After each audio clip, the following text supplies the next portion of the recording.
Hey, how we going, guys? Mick here from Not Cartel, back with another kick-ass beer review. Going to review one of my latest home brews. There's a few coming through, a few videos. I wasn't going to do any more on YouTube, but I spoke about that in the podcast. Yes, the podcast is up and running again. Spoke about not coming back on YouTube to do tasting videos and reviews and so forth, but here I am. I can't help myself. So we have the Get Toasted Toast Ale. It is pretty much a copy of a commercial or craft brewery out of the UK who done a toast ale, basically using bread that would normally go into landfill, otherwise wastage food. Jamie Oliver done one. There's a few other breweries around that have been doing them. Made it one of their core range beers. I think this particular brewery in the UK, can't think of them off the top of my head. I've done a lot of research in regards to brewing this beer, but I think it's one of their core range beers. It's always available. Anyway, bread that would normally go into landfill or wasted sometimes go to the needy to feed the homeless and the vulnerable. Also go out to small organic farms that obviously use it for livestock: cows, goats, pigs, chickens, sheep, and so on. So I do have a client actually that I noticed the other day. They do produce a lot of organic stuff. They sell a lot of eggs, organic eggs. They obviously do home kill, so they do have a lot of sort of younger cattle on this property. You know, they've always got sheep, they've always got cows, always sort of just get them to, it must be the prime age, and then all of a sudden they disappear. You never see them again, and then before you know it, you turn up and do another job and they've got a whole new lot. So I've noticed not long ago that they're getting a supply of bread from somewhere. They might be paying a small amount for it, but I'm going to hook in and see whether these guys can help me out with supplying some bread, so I continue on, this being one of the house beers I decided to keep on tap now. This one uses dark rye, so just over medium toast. So once I get the bread that's toasted in the oven, you can toast it to varying degrees, which would also influence the flavours and so forth that come through.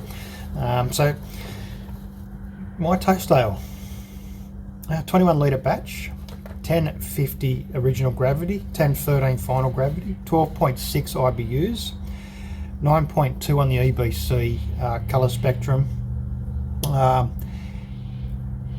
Sometimes different apps would use an EBC or an SRM. There is a difference in the size of the spectrum that they use to calibrate and to list the colour spectrum for that beer. 4.9% ABV, alcohol by volume. Using the Grainfather app, it's my go-to, has been for quite a long time. I like it because I was able to customise my system into the app. And it doesn't matter what system you're using, whether it be a Guten, RoboBrew, Brew Tools, Grainfather, a custom 3-vessel system. There's so much out there. There's particularly in the single vessel, all-in-one vessel systems that you can get. You can accommodate for it. You can customise it right down to the point with what you use. So where fermentables are: Cooper's Premium Pale Malt, which is the green label of the Cooper's malt. 2.8 kilos there. 2.2 kilos of rye bread. Toasted, and once again you can toast that to your own liking.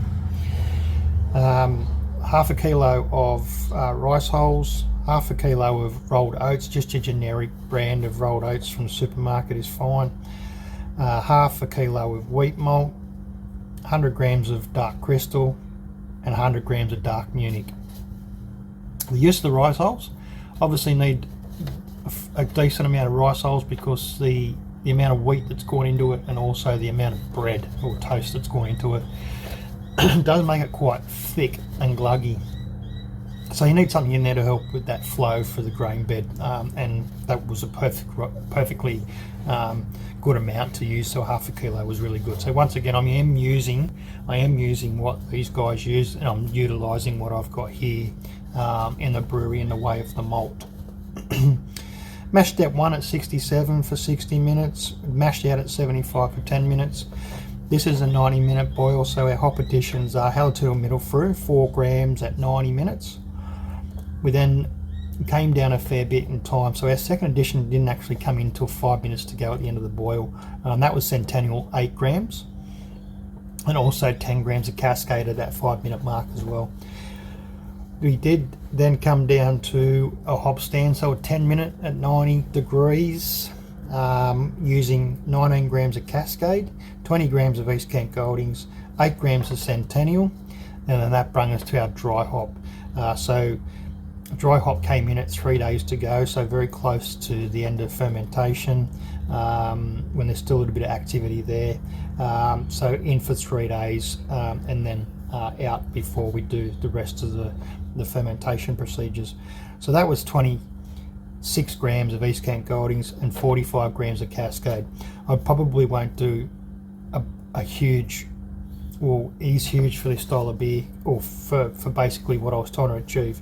I'd probably either change the hop variety, or maybe just cut back that dry hop a little bit. It is citrusy, it's floral, it's a little bit spicy on the nose, so it's where I actually aim for with it, but I just want to remove a little bit of that grassiness. And I don't think it was the fact that it was 3 days. 3 days is not a long time for it to sit on those hops, but I think the Cascade, and also being pellets, did bring some vegetable sort of green, sort of grassy flavours through. Just your run-of-the-mill SO4. In this case, I used the generic variety of Morgan's English ale malt, which is pretty much similar. I can't really see any difference. It performed just the same as SO4, and it's around about $2 a pack cheaper. So, and it's a larger amount of yeast, which is good. I think it's 15 grams in the Morgan's. There's only 11 grams in a Saf ale, so worked out fine. So talk about the beer. It is a nice colour. It's pouring quite well off tap. I've now got my system here. We've done a rebuild, complete new seals in the kegs, new lines, everything's been replaced. It's had a colour change, and the temperature's changed for the pouring temperature as well. So it's very floral, slightly, like I said, grassy. It does smell toasty. It does smell bready. It does smell so good. It's actually quite a nice beer, even though it's winter here in Australia. We are still having some really nice warm days. The chill factor on the wind is obviously coming off the snow, south, sort of travelling up and hitting us. So it is sort of, the wind still got a bit of chill factor about it. But when you're out in the sun doing stuff like I have been today, it's even on a Saturday here, it's quite warm once you get moving. Nice, in for a taste.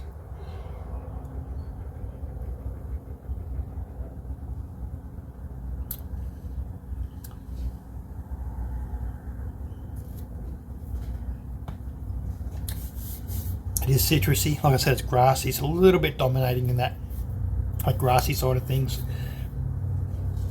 The spices coming through. It's sort of more up front, and then it sort of tapers. It doesn't taper off, actually. It disappears quite quickly, so it's not really offensive. Bitterness is probably a little bit high, but I think that's not so much the bit like the top end of the boil bitterness. It's more like a bit like a stringency, maybe. It's a bitterness coming across. Has been in the keg for a few weeks now, so it's actually drinking a lot better than what it was originally. So it is definitely a nice beer. Definitely staying on tap. Like so many are. We're in rotations. We're 6 kegs rotating. We got rid of some of the beers I was doing on rotation. I just not turning them over quick enough. Doesn't mean that I was not drinking as much either. It's just weren't sort of hitting the spot. So that's that. We do have another review coming up for the export stout, which a lot of those who have been following on social have actually seen that, and we do have a couple of other beers coming up too that are actually just gone to keg for review. We'll actually talk about those right now. They're the 2 main ones. This one being the Toast Ale. I do have a client who has given me some ingredients out of her garden. We do have quite a few varieties of citrus fruit coming out of her garden that this year's apparently been a real pain in the bum for citrus. It's she's had 2 flushes, so she's had two harvests come off. The first one not so good, so discarded that and then allowed the fruit to come on again. And one of the things she's given me is kaffir lime leaves. And I was reading up on a kaffir lime leaf sour.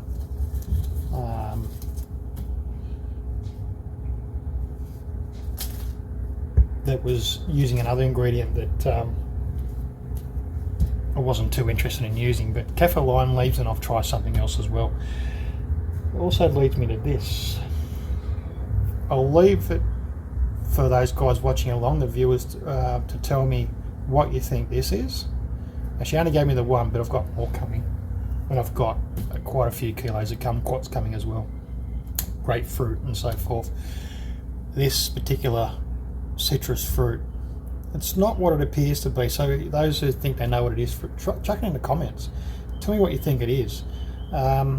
It's not normally that colour either. It's normally got a tinge of green to it. This is overripe, but she just wanted me to give it a go. Tell me what I think of it and if I can use it in a beer, which we're looking at doing.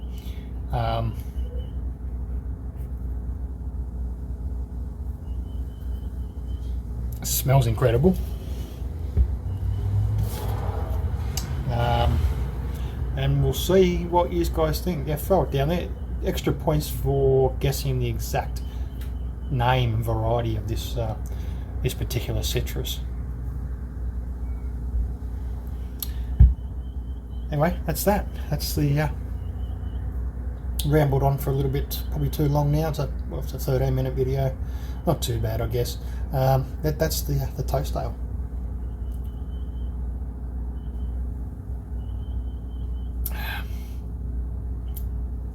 Definitely tasting a lot better as it warms.